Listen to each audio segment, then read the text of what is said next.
Kondisinya seperti ini, hanya nampak kerangkanya saja.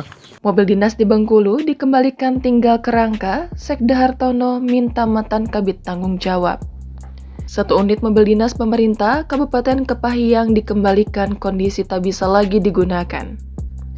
Mobil dinas dengan jenis Suzuki EPV tampak tak memiliki mesin, roda, jok, serta pintu. Diketahui mobil dinas itu digunakan mantan Kepala Bidang di Dinas Pariwisata, Pemuda dan Olahraga, Kepahyang, Provinsi Bengkulu. Mobil dinas sudah dikembalikan oleh mantan Kabid, ungkap Kadis Parpora Kepahyang, Teddy Adeba saat dikonfirmasi pada Kamis 1 Juni. Lanjut Teddy, meskipun mantan Kabid tersebut tak menjabat lagi selama lebih dari 2 tahun, yang bersangkutan tetap menggunakan mobil dinas tersebut. Dari penjelasan mantan Kabid, mobil dinas yang terlihat hanya kerangka itu hilang dicuri, lantaran mantan Kabid menyertai surat kehilangan saat dikembalikan ke Dis Parpora.